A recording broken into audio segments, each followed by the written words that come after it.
Buddy, it is book club night. Whoop, whoop. Thanks for joining us. We'll give people a minute to trickle in here. I'm seeing some of our regular supporters with Red Letter Christians that are on the Zoom call. If y'all didn't know this, if you become a monthly sustainer, and we don't put a price tag on that, it's just about the commitment to say, I want to be a part of this movement. Then you get the Zoom link and you get to hang out and talk afterwards for a little bit. So think about doing that. We got a lot of stuff on the horizon before we jump into the conversation with Diana, which is going to be awesome. Good to see you, Diana.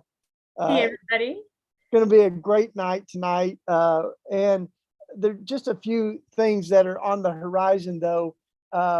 We've got morning prayer the first of each month, the first day of each month.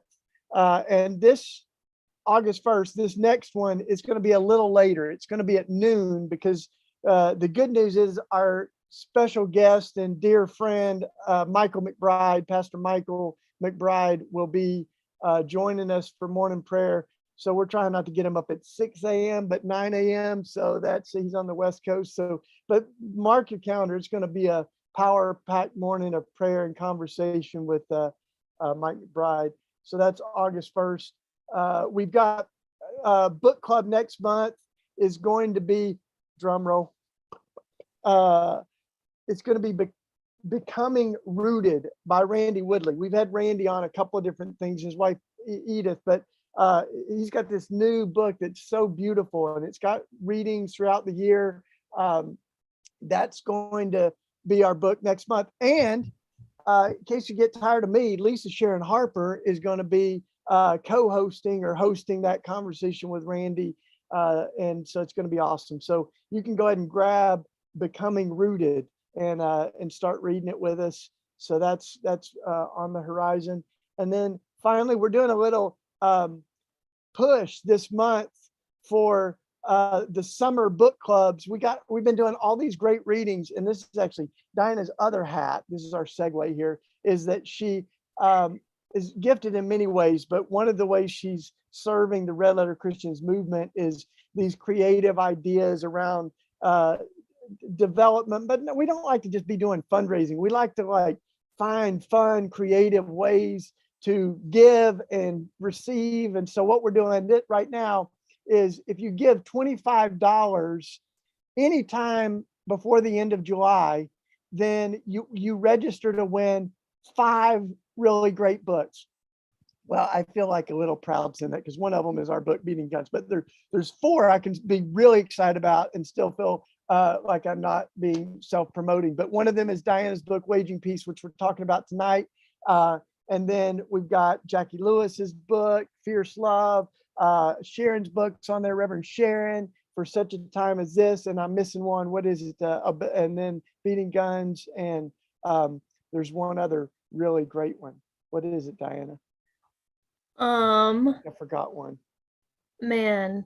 Reverend Sharon's, You're Beating Guns, Waging Peace, Jackie Lewis's We Cry Justice, Liz Theo Harris's book. Yes. So you get all 5 of those, or you register for the little giveaway. So, but and if you don't have money to give, just please join our newsletter, our wake ups, because we are building a movement, and our country is desperately in need of revival and renewal, and we've got to counter this poisonous distortion of Christianity that's trying to camouflage itself as this nationalism. And it's such a threat, as we see on January 6th, but also for those of us that love Jesus, this is a really contorted version of our faith, and a lot of people are turned off by it. It does a lot of damage to the gospel. So we're going to talk about all that. All that's related to our conversation tonight. So thanks for joining us. This book club is around Diana's wonderful book, Waging Peace. And it's a memoir, but it's more than a memoir. It's really her story of taking her faith seriously, and also in light of the war in Iraq, where she was a military service member, and So I want to just give you a brief intro for those of you that might not have read the book yet, but please get it, Waging Peace. Diana is, so check this out. If I get anything wrong, you just tell me, because I'm going a little informal off the cuff here, Diana, because we're friends. But she's not only been working for Red Letter Christians for a few years now, but she is also writing and speaking and training people. This is really her passion in peacemaking. And she became a military service member. Both your parents were as well, right? And so was a very natural transition for you. And then you were trained as a medic, but also I just recently learned or relearned that you were a sharpshooter too. So you're balancing all this. You went into to the war in Iraq, and so many questions surface in that. That's what we're going to talk about tonight. But it really was about how you stay faithful to your love and discipleship of Jesus, and trying to balance that with your military service. And so you've written so beautifully about that. Thanks for doing all this. It's kind of weird to be too formal, but it's good to be together. Yeah, thank you. Thanks so much for having me. And I really wrote the book for a lot of reasons, but I think it's because I saw so much of the places that I was raised, and it's not until you come to that crisis of a place that you realize how much that you haven't actually even gotten to live out your faith. You've been given these tiny little threads, but you haven't seen how big and how beautiful your faith is sometimes. You've been given a little bit of your culture, but you haven't actually been given the whole shebang. So Shane, thank you so much for being here and for letting me be here with you tonight. Thank you. And you go into a lot of this in your book, but I never want to assume that everybody listening has read it. So tell us a little bit about like your own like coming of faith, how you fell in love with Jesus, and a little bit about your upbringing, and being raised in a military family, and how you sort of began that journey before we get to your service in Iraq. In Iraq.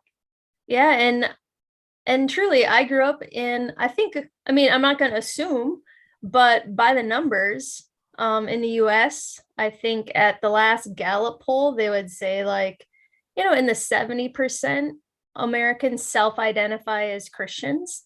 So I grew up in a small rural town in northern Minnesota, in a little Baptist church, and both of my parents joined the military. And I think as I've grown up, I realized that I think that it was much more acceptable to be patriotic than it was to be poor.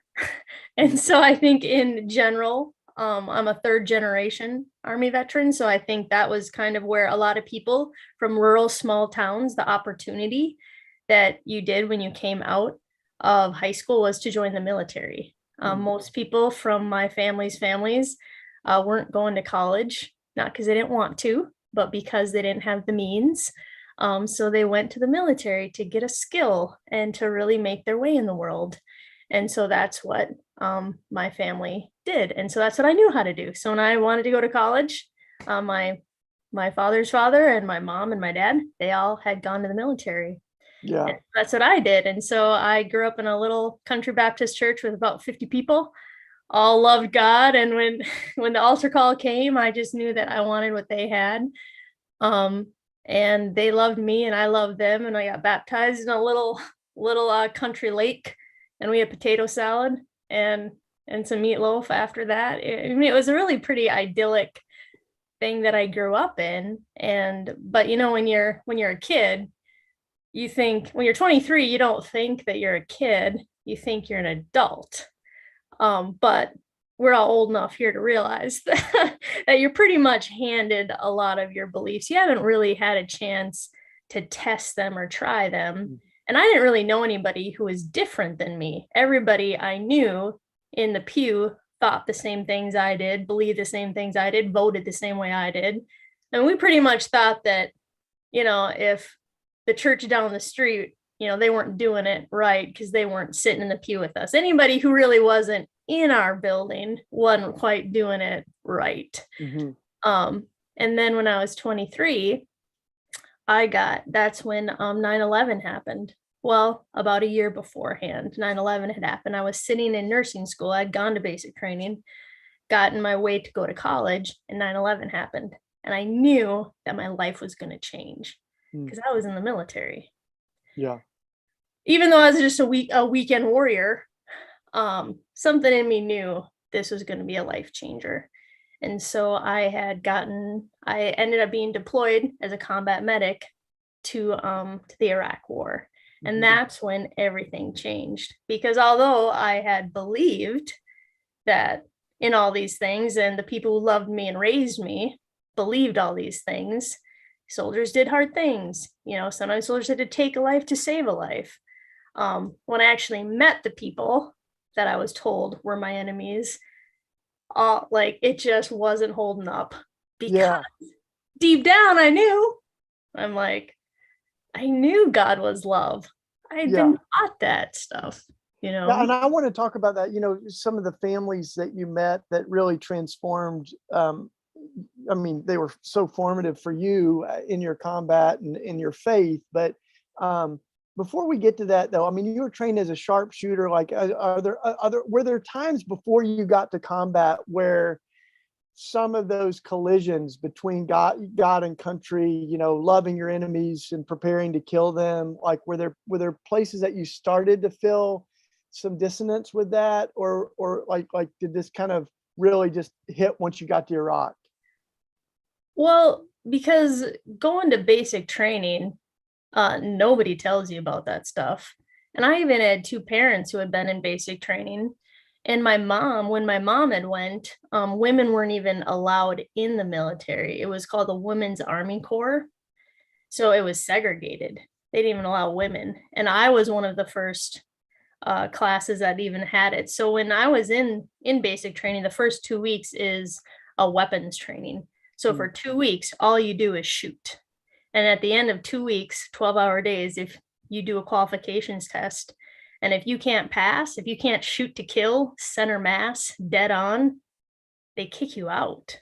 And so doing all of that weapons training, I remember feeling this isn't me, because all of the targets were human targets, and you had to shoot, center mass, and you had to change it for the wind, and you had to change it for the gradation of the, we were doing this all day, every day. And I remember it just didn't feel right. But I was also really scared to fail, because drill sergeants, and this was a real bad thing to fail. And then we had hand-to-hand combat, and it was pugil sticks. And I remember you can't tell, but I'm a 5-foot tall person, and they were lining us up with another person who is generally our same size. And I'm I'm not much of a fighter. And I remember being I don't know about this. I remember, how do you brainwash somebody to get to the point where they will harm another person point blank in a millisecond? That is the point of basic training, to get you to the point where you obey an order without a second thought. And I remember, but it's all through fear. You make someone more afraid of you than anybody else. And that's what drill sergeants do. And so we're all in this together, all of our other fellow soldiers, we were just scared enough to do whatever it took. And I remember he grabbed me by my face, and he was like, "If you don't hurt her, I'm going to hurt you." And I was like, okay, you just get indoctrinated into this thing of fear. And if you don't do something, something's going to happen to you. And I do remember, even before that, I had, there were kids from all across the US, tough kids. I came from northern Minnesota, naive and ignorant, but not tough. And there were kids from inner cities who, they were there because their families needed money. They had drive-bys, they had stuff I had never heard of. And yet I remember seeing them get scared. I remember them get pushed so hard they were taking off their uniforms. Mm, mm. And I was like, this is this culture of fear and physical violence, and it all just rolled downhill. If you hurt one person, the rest of us would fall in line because we were so scared of that. And so I remember having that, like, this is not me, but I was here and I was gonna survive. Yeah. And so I do remember feeling those things come up. And the only other person later in life who I remember saying the same thing that I had in my thought, but I was 18 and scared, was Vincent Harding, who was one of Martin Luther King's main colleagues. And I remember him saying the same thing. He was an inner city kid, signed up. He's like, I was loving it. I was outside. I was doing my weapons training. I was really great at it. He's like, but he had this one thought of like, wait a second. Yeah, I'm really good at this sharpshooter training, but I think God said not to kill. And he remembers being like, I'm here, but I'm getting out of here. And then when he came back, he actually left his church and became a Mennonite because he knew this is not for me. Like, I cannot kill. So I remember Vincent Harding said the same thing. It is. In every church I've ever spoken at, veterans come up to me after, they're like, I've had the same experience about kind of hearing as they're doing their training, like, this is not for me because I know God's a God of love. He's like, but I don't tell anybody at my church because I don't want to rustle any feathers, but I know I had to say, like, the Spirit of God will, as you're doing it, even if you kind of, like, there's things that are okay about it. A lot of people have the same experience of something just isn't okay. That's so powerful. And I love the story of Vincent Harding. So Dr. Harding came to Philly. We got to spend some time together. Yeah, I got to know him pretty well, actually. And such a powerful story. I mean, because he had seen so much violence, in all its different manifestations, and then just became this force, for peace, which, like Dr. King. And, you were there. We read the famous Riverside speech entitled Beyond Vietnam. And Dr. Harding was sort of the covert ops on that, as I understand. He helped craft that language of the triplets of evil, racism, materialism, and militarism. He's one of my heroes, Vincent Harding, because he's all about love. He's like the originator of that whole movement was love. Well, I know he's smiling down on you. Yeah. And now, so when, as I think of the stories that I've heard you tell and that you tell in the book, there's one of them of one of the other soldiers who had decided, I want you to tell the story of one of the other soldiers that kind of opened your own conscience as to what it could look like to be an objector of war, or to continue to try to serve there and get to know families, but still refuse to kill, even though you're in one of the most dangerous, war zones in the world. Yeah. Tell us a little of that story. So I'm going to tell you the story, but a little like backstory, and then why I have so much hope as a peacemaker is because I don't think anybody's a good person or a bad person. I think we're all products of the bubbles we're raised in. So I was raised in a great people, lovely people, but I was only given a small amount of invitations. So fast forward, I'm in Iraq. Yes, I do. I'm in Iraq, and I've never heard the term conscientious objector, which only tells you about the culture I'm raised in, that I've never heard the term. I didn't even know what it was. So one of the stories that I tell in my book, and I'm also a Baptist, and I've never, ever heard a preacher preach about peace other than Christmas time, when you hear the verse about Jesus being announced as, wonderful counselor, wonderful, and then the Prince of Peace. Like, I've never heard peace being mentioned outside of Christmas time. And I've never heard Jesus talked about ever as like nonviolence. I've never heard this mentioned in church. So anyways, fast forward, I am now in the war, Anyways, it's in the middle of the night and I'm a combat medic. So I take care of my entire company, which is like 100 soldiers. Anyways, I'm asleep. It's in the middle of the night. And all of a sudden I'm in my tent and I get this call. All of a sudden, somebody opens up the tent flap and yells, "Medic!" And then it gets bounced back to me. Someone is like, "Medic, medic." And they yell. And I'm like, this is not good. Like, nobody yells for a medic in the middle of the night unless it's bad. And so I get on my bag because I just have this backpack and I get up and they're like, "They want you." And so I come out, it's in the middle of the night in the desert and it's just ink black. And I come out and they're like, "Somebody's hurt and they want you." And so I go out and I find there is one of my soldiers from my company. And I look over and the name is changed just to like keep his identity private. So I just use his name as Sergeant Olson because that's a very common name.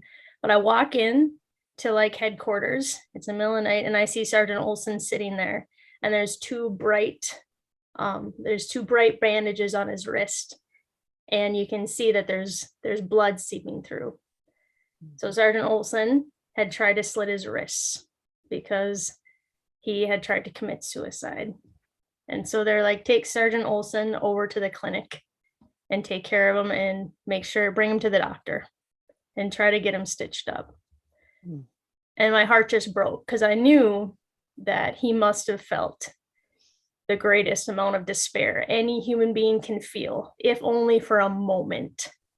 He felt that kind of despair to harm himself. And I also knew at this moment, the military was not going to look kindly on him. They were going to take his rank from him.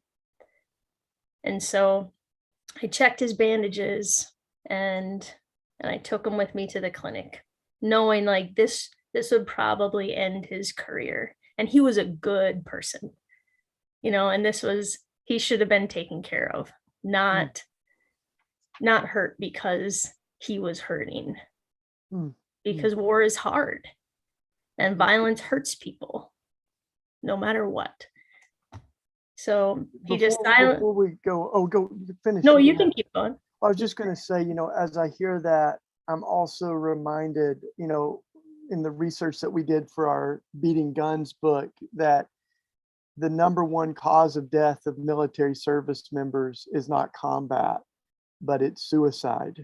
We've got more military service members and veterans, dying from their own guns than from enemy combatant guns, and the suicide rates almost 1 an hour. So this, this is a crisis, for all of us, right? And it's significant, and it's one that we can acknowledge and not just say thank you, but acknowledge that the military culture harms military people. And I thought that it was only people who had been deployed that were really committing suicide, and it's not. Like, the military culture is one that causes harm to military members, which I thought was that flipped my thinking on its head. I thought it was only people who were deployed who were exposed to violence, but really the military culture is harmful to military members, which makes a lot of sense after being in it. But I had taken him over to the clinic and then brought him in to see a doctor to stitch him up. And as I was sitting there in the middle of the night, 2 a.m, the tent flap was sitting there, and all of a sudden this soldier was sitting next to me, and he just started talking to me. And he was like, "Oh, you must be a conscientious objector, right? Because you're a medic." A lot of medics are. And I remember thinking, like, what is a conscientious objector? But the word conscience made me think it must be something with a conscience, And he started telling me, he was like, "Oh man," he's like, "I'm not a conscientious objector." He's like, "But I love Jesus." He's like, "I'm a truck driver," which a truck driver is one of the most dangerous jobs in the war. Driving a truck up and down the main supply route was they used to get blown up by IEDs all the time. Most dangerous job in the war. He's like, I'm a truck driver. He's like, but I love Jesus. He's like, I got a wife and 2 kids back home. He's like, but I've taken the bullets out of my weapon. He's like, because I would rather go to heaven than ever take the chance away from somebody else to know God. Mm, mm.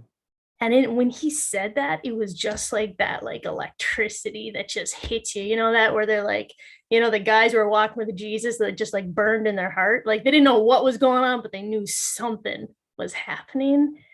And that's when I just knew. I was like, it's true.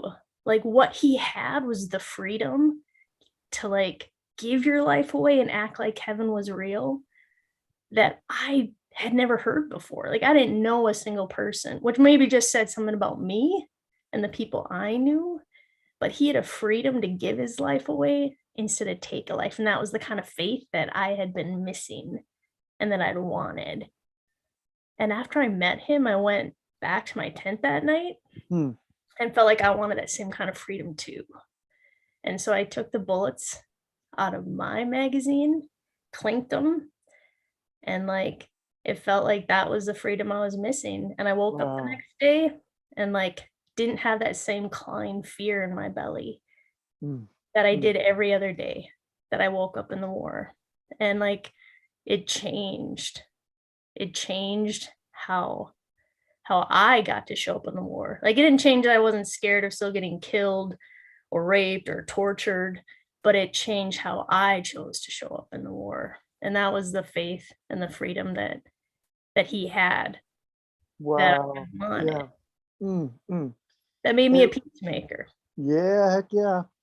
It reminds me, of the so many of the sermons and writings of the early Christians when they say things like, "For Christ we can die, but we cannot kill." We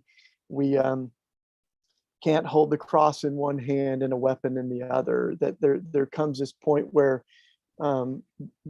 we can't serve 2 masters, and we often feel that conflict. That if you're going to be a faithful disciple of Jesus, you may not be a good combat soldier. Like these things feel like they butt heads, right? And you had that happen a few other times. I know you had one particular situation that you shared that where you were given orders that really caused that same collision in your soul. And I've heard other veterans and soldiers give the language of moral injury, right? That there's an injury of our conscience or moral injury that we experience. It's not just about the physical injuries, but sometimes you're asked to do things that you carry that back with you. And I think that's why we see so many of our veterans and former service members, current service members, even that are haunted by the things that they did or were ordered to do. So yeah, go ahead. Yeah. Oh, no, do you have another question? I didn't have another thing I was going to say. I think when, you weren't you in a position where you were asked to like keep moving over a child, right? That's kind of what I was thinking of. I don't know how much of that story you want to tell, but it's very poignant. I mean, that collision that you feel, I mean, some things seem like they're a little blurrier, but that was one of those that you just go, yeah. So that was the very first, that was like the first one that when I first got into country, it was only like a week. Like we had just came into the country, and then we were just waiting to really move in. I mean, they call it like convoying into enemy territory, but we had just gotten off the plane. We had just gotten together, and then we were getting ready to really roll in across the line because we had flown into Kuwait and we were going into Iraq the next day. And so we were getting our convoy orders ready. And then the night before, normally like it's always the same. Like we do everything the same. Like it's so, the military is, if anything, consistent.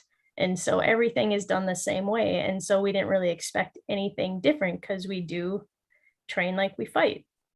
But that night, at the very end, it was like 8 o'clock at night, and we were gonna roll out at like 6 a.m. the next morning. And at the very end, the sergeant said, it's an enemy tactic that they push little Iraqi children in front of American trucks, the convoys, in order to slow down the truck and then to attack American soldiers at the rear.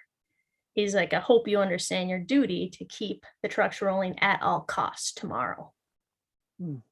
He's like, and if you aren't able to do your duty, he's like, stand up now and identify yourself. And like, all of a sudden, it was like hot. It was at the very end of the briefing. And all of a sudden, it just dawned on me. I'm like, what he was asking us to do. And like, before I could really decide if I was gonna, stand up as a lone female soldier in combat, if I was gonna stand up and like identify myself and say, I don't think so. All of a sudden, he just yelled, dismissed. And then everybody stood up and like walked out of the tent.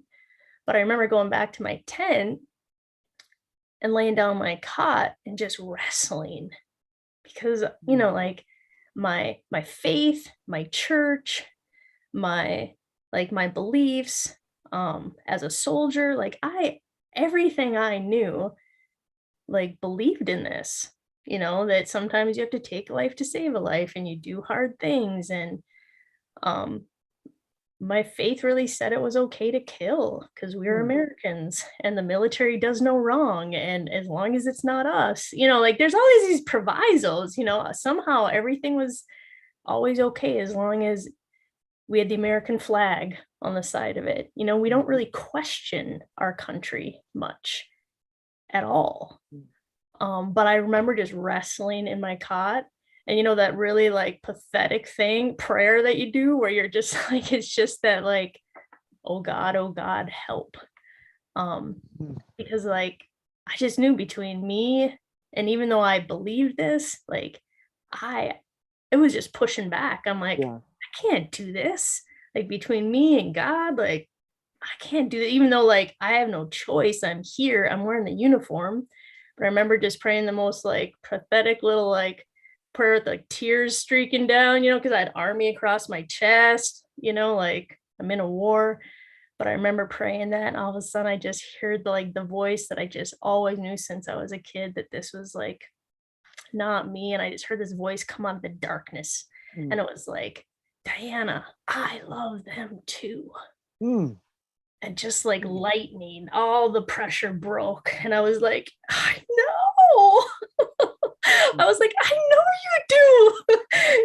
God loves them too, even though I'm told they're my enemy. And this is, I'm supposed to love. God is love. And we're supposed to love our enemies too. And so I just like cried my quiet tears and knew no matter what happened, whether I would go to military prison, I don't know, if I'd look like a betrayer, I don't know what was going to happen, but I was going to be a citizen of heaven first.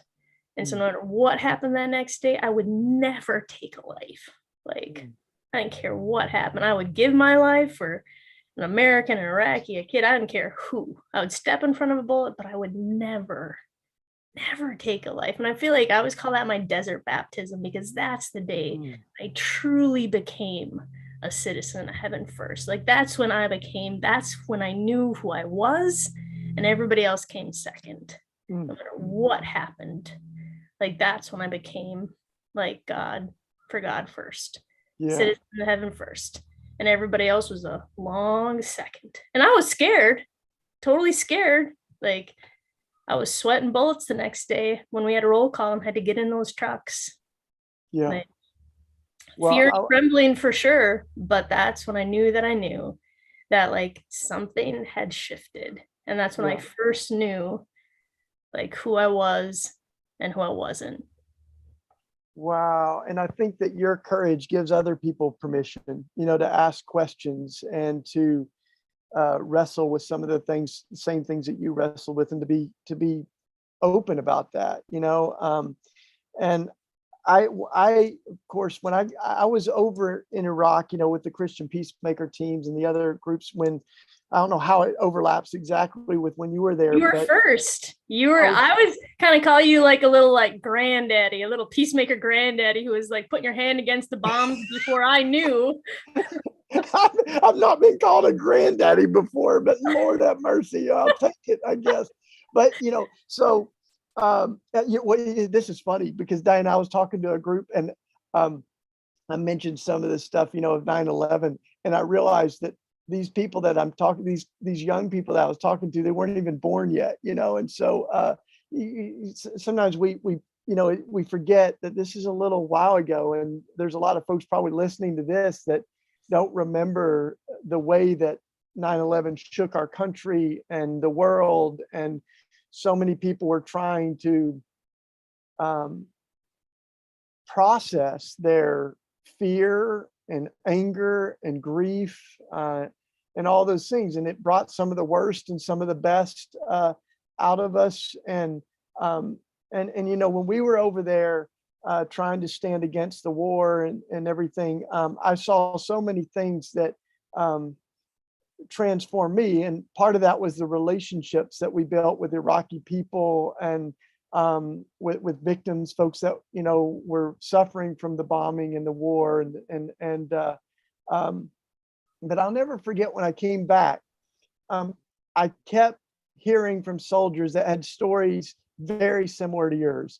In fact, some of them told me they were passing my books around in other books like contraband, and they were scared they'd get caught because they were kind of raising questions around this. Some of them began to give me their military dog tags, and then as they heard that they had given them, I got more and more of these. I had a little collection of these folks that had handed me these and said, I want to disarm, and I want to be faithful to Christ. And I don't think I've told you this story, but I was invited to Liberty University to speak, and I spoke, and I told some of the stories from Iraq, and I was a little nervous. I mean, this is, Jerry Falwell's old school, I knew it wasn't leaning liberal, but I'm telling these stories because they're stories about faith. They're stories about Jesus. They're stories just like you're telling about the gospel. And afterwards, one of the first people that beelined up, and I could tell he was on a mission. He, pushed through the crowd and he came up and he said, as you were there as a peacemaker with the bombs falling in Baghdad, I was one of the folks dropping the bombs. And then you could feel this burden almost visibly lifted off him. I mean, we hugged each other, just held each other and prayed together. And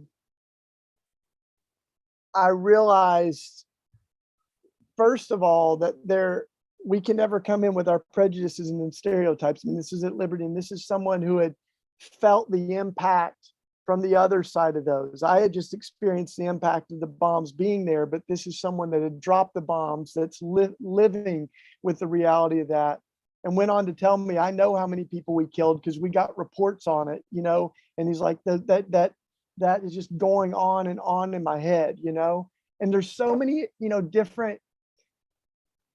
different stories like that. And I want to say, to folks listening in that might be soldiers or veterans, get a hold of Diana, holler at us at Red Letter Christians. We'll try to find some resources to help you become a conscientious objector, and or to find a faithful way forward, right?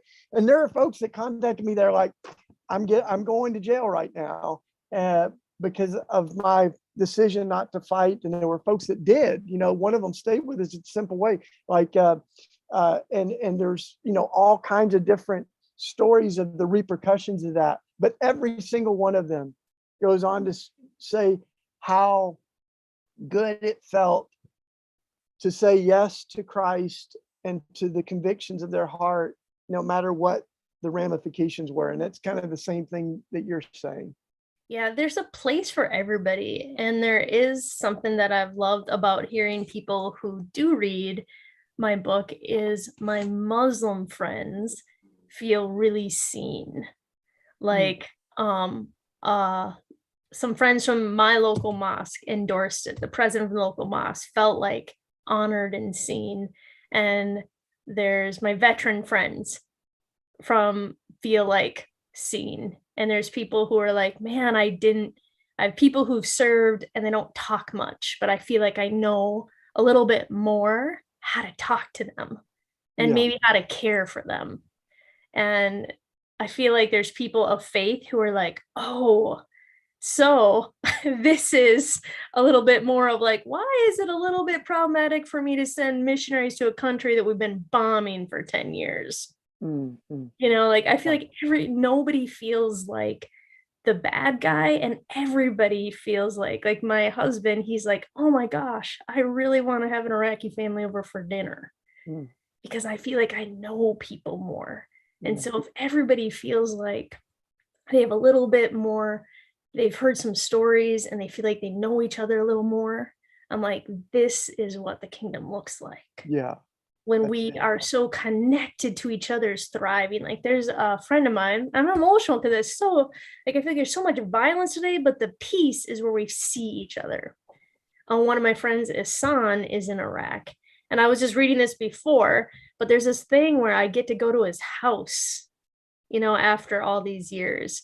And we're each comparing notes because both of us were in the same area during the war. And words shift. Like Shane, when you were there, and then when I was there, like things are so fast moving, and having somebody be there at the same time and be like, do you remember this? There's nothing, a newspaper can't even catch it. Like either you were there and we remember the same things. And we stayed up late at night after we had dinner together, and his kids went to bed, and I got to hold his kids and drink tea together. And we compared some notes, because I'm like, did that really happen? And he's like, yes. And there's this part where I was like, man, Isan and I, we knew war, but our kids will know peace. Come on. And I'm like, man, our country is all about the culture wars and the physical wars, here and there. But we are going to know peace because we're working for it. Come on. My kids are going to know peace. Yeah. And that's what that's what just fires in my bones. That's what Vincent Harding knew. They're just, we're taking the same baton and we're just working for it. Yeah. Stories. And we're going to keep talking about that because your whole book is about the transition from soldier to peacemaker, and that's the work you're doing now. But I also asked you if you'd do a little excerpt, read us a little something, because you're not just it's not just a powerful story, but you're a great writer. And so I think you've got a little section that you're going to read. But I want to say this too, for folks listening on Facebook or here on Zoom, you can put your questions or comments in the chat, and we're looking at those. I already see one from Pat on Facebook. This is beautiful. Diana, she says, thanks for the book. I love these words from it. These are your words. You can't bring peace on earth when you use weapons of war. You can't build up God's kingdom of love, mercy, forgiveness, and self-sacrifice using the tools of death, deception, and destruction. That's what love looks like. It's refusing to be enemies. So that's a little quote from Pat from your book on Facebook, and you're going to read us a little excerpt, I think. Well, I don't know which one I want to read, so you're going to have to buy me a little time, because now I'm in between which story I want to read. Okay. Well, I think as I'm thinking about the work of peacemaking and the work that you're doing now, and Red Letter Christians is a part of that. I kind of am reminded of the words of Gandhi, known for his being such a champion of nonviolence. But this is one of the things that Gandhi said. It's not always his most famous quote, but he said, if I have to choose between a soldier and a coward, then I'll choose a soldier any day. Is a little bit of a paraphrase, because he said, because the passion that a soldier has can be channeled into love and nonviolence, but you can't do much with a coward. So, here's Gandhi saying, that there's something about that willingness to die that so many soldiers have that are risking their lives. And so there's just sort of something to be said for that courage and passion and what it can look like to dedicate all that to the cause of peace, as we see in Gandhi and Martin Luther King, who were both killed, murdered, and it cost them their lives. But I'm buying you a little time there. You are. Well, but here's the thing. Mini sermon. Which one should I read?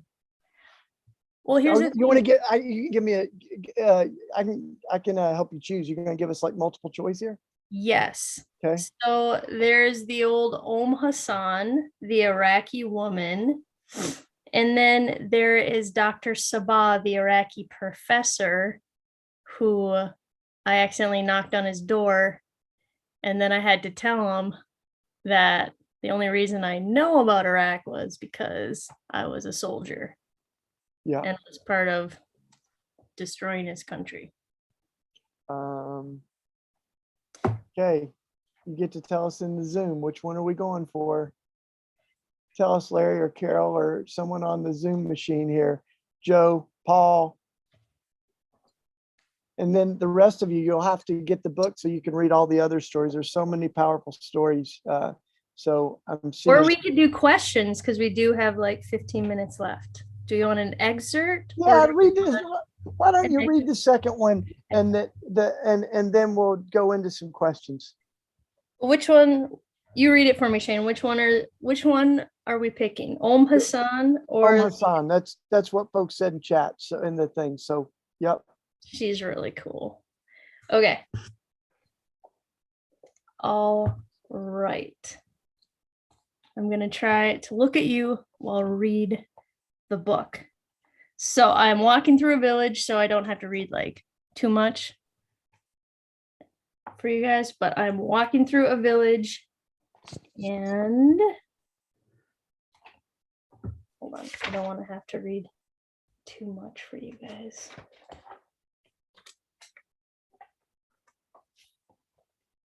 All right, I got caught in a mid-afternoon lull when almost everything breathing hid from the punishing sun and napped. The street was deserted.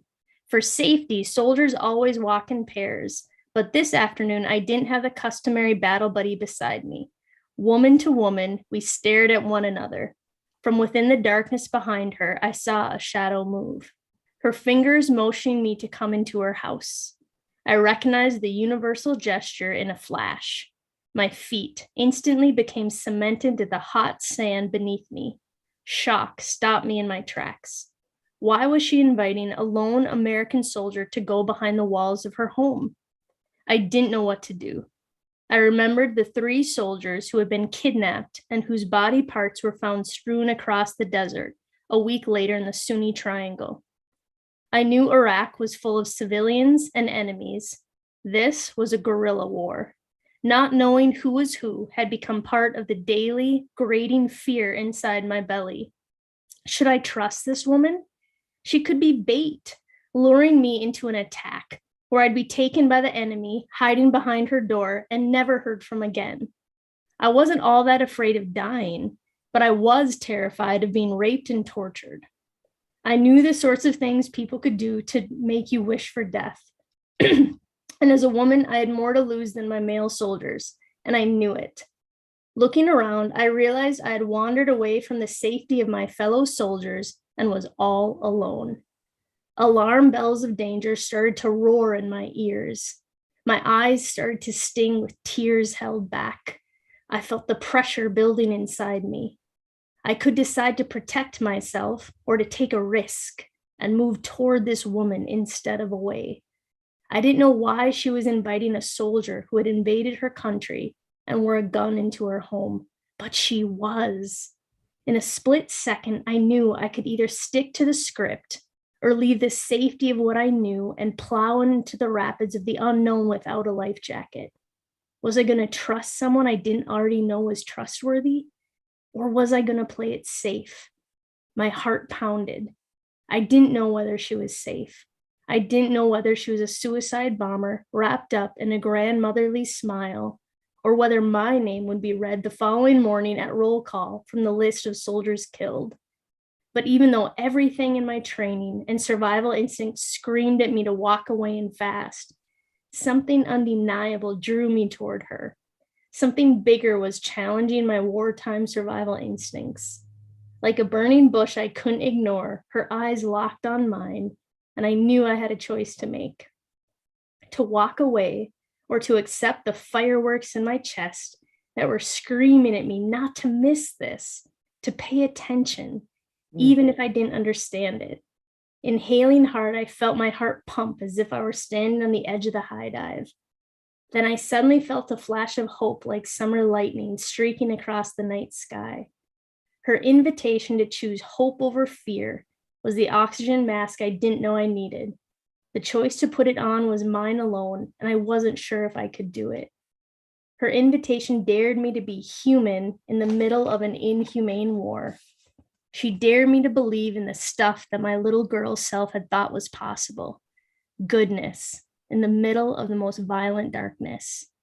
Her twinkling eyes dared me to believe that I had something extravagant to give instead of something priceless to protect. I could dare to love, even in the middle of a war, or I could settle for staying alive. Practitioners of dangerous hope are found in the most unlikely places. Iraqis offering friendship to Americans, children grabbing hands of soldiers, believing they will hold them instead of harm them. A parent tying a bow into a child's hair, knowing a bomb or a bullet may go off that same day, and prayers of gratitude in the pre-dawn morning of a gritty war. These are dangerous ways to hope in unlikely places. This dangerous hope propelled me into this woman's home, and I've never been the same. Today, 17 years later, I know that this woman changed my life forever. She interrupted my well-worn path of self-protection with an invitation of unearned trust. Despite my uniform announcing my status as an invader into her country, the 9mm Beretta weapon strapped to my hip, and the battle rattle hanging off of me, she saw me. She saw a little girl far away from home. No amount of military might or American superpower could disguise my humanity from her. That day, I didn't stare down at the sand and keep walking. I walked straight through her door into the unknown. She laughed and wrapped her arms around me as she pulled me through the darkened hallway into the light of her living room, lined with bright red rugs dotted with daughters, grandchildren, and embroidered cushions. I would drink tea on her family's rug, surrounded by her daughters and grandchildren throughout my deployment. Her family would remind me of mine, and I would learn to laugh even when fear was eating away at my humanity. Woo. Thank you. It's a little Thanks bit. for that reading. Little get everybody excited to get it. So I mean, the hour flew by. I got a list of questions I didn't get to ask you, and there's like more coming in, but we do have just a few minutes. And thank you for that reading. And by the way, everybody, get the book, Waging Peace. And I know some folks are listening. This will come out as a podcast and stuff too. So we've been talking with Diana Oestreich, and her book is Waging Peace. So it's been a great hour. So there's a couple of questions, Diana. One of them is, there's a couple that are related, sort of, you know, a lot of folks right now are thinking about Ukraine and what are solutions to what feels like such a paralyzing situation, and it's hard to know what to do. I just posted a video of Ethan Hawke, you know, yesterday, saying that we need the Pope to lead a delegation, and you know, so there's people throwing out ideas of what courage and peacemaking looks like. But what do you think? You know, or just what are some reflections on what it means to be a peacemaker in the middle of another war right now? Well, I think we do need action. And one of the things, I mean, there's all the philosophical parts, and there's like the actionable things. And I have a website that calls it the Waging Priest Project, is how you can take action in your neighborhood with your people, whether it's a book club or a kindergarten class. Like, we need to take action. But one thing that I want to leave you with, because this always really gives me hope, is there was a study done a couple years ago by a professor at Harvard. Her name is Professor Chenoweth, and she really believed in violence. And she's like, this is the only way that things work. And so they studied all the violent social changes from like 1900 to 2006. And what she found was that nonviolent movements are twice as successful as violent ones. Boom. So what is super hopeful to me is she found that all you need to make a change is 3.5% of the population to show up, to win, to make a change. So whenever I get a little bit like, what are we going to do? And it's hopeless. Like, we cannot get 51%. We can't get anyone to agree on ice cream. Like, we cannot do anything around here. All we need is 3.5% to make a change. That is really doable. And then I was like, because I'm a little sciencey, I'm a nurse also. So I'm like, okay, well, professor, what does that really mean? Give me the stats. So they said, what does it mean to have someone join a movement? So they're like, how they did it was, you have to have someone physically show up to something in public. That's just like a march or something off the couch. So 3.5% in your neighborhood, 3.5% in your city, that is very doable. Everybody else can like sit and whine and hashtag and whine on Facebook. But if we could get 3.5% of the people in our city to march for Ukraine, Ethan Hawke's idea could work, judging by the study from Harvard. If we could get a group of people to say, we're done with the violence in Ukraine, and make a mass movement march. Yeah, you know? and folks have also mentioned that if Christians refuse to be a part of the invasion in Ukraine, and the Christian church had had the courage to denounce it in leadership, it would be very unlikely that this could be going forward. And the church has been very complicit, as is the case in a lot of wars. Right. And there are different ways that you can make a living, and you can just say, there are a few jobs that, you know what, I'm just not going to be part of because there are some ethical issues there with violence. Yeah. Great. Okay, so just one or two more here. First, Paul asked what happened to baby Muhammad. And so I don't know that everybody will know what that means, but tell Paul and others that read the book. Thank you, Paul, for reading the book. And I want to show you a little picture of baby Muhammad for Paul. So I'm not sure. This is baby Muhammad. Not sure if that one made in the book.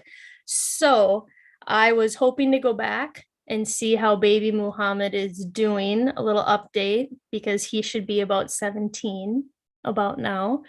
But with COVID, the south of Iraq, when I went back, I thought I would be able to see him and check on the whole village. And my friend Hassan is also from the south. So he had planned to take me around, and his village is also down there. But there's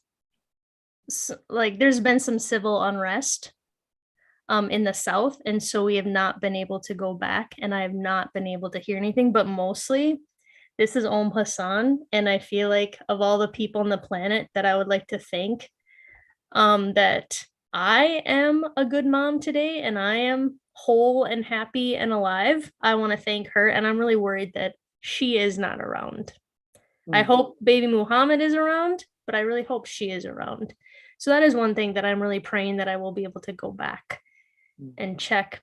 But the civil unrest in the South is really bad. And then is also a fallout of the war, of when the country got destabilized. They are still waiting to have a free and fair election, and it is still not happening. And my friend, Dr. Sabah, he is still waiting to go back. And he's where I kind of get my news on how the country is. And he went back a couple of years ago. he still has land and family there, and he said it is really tough.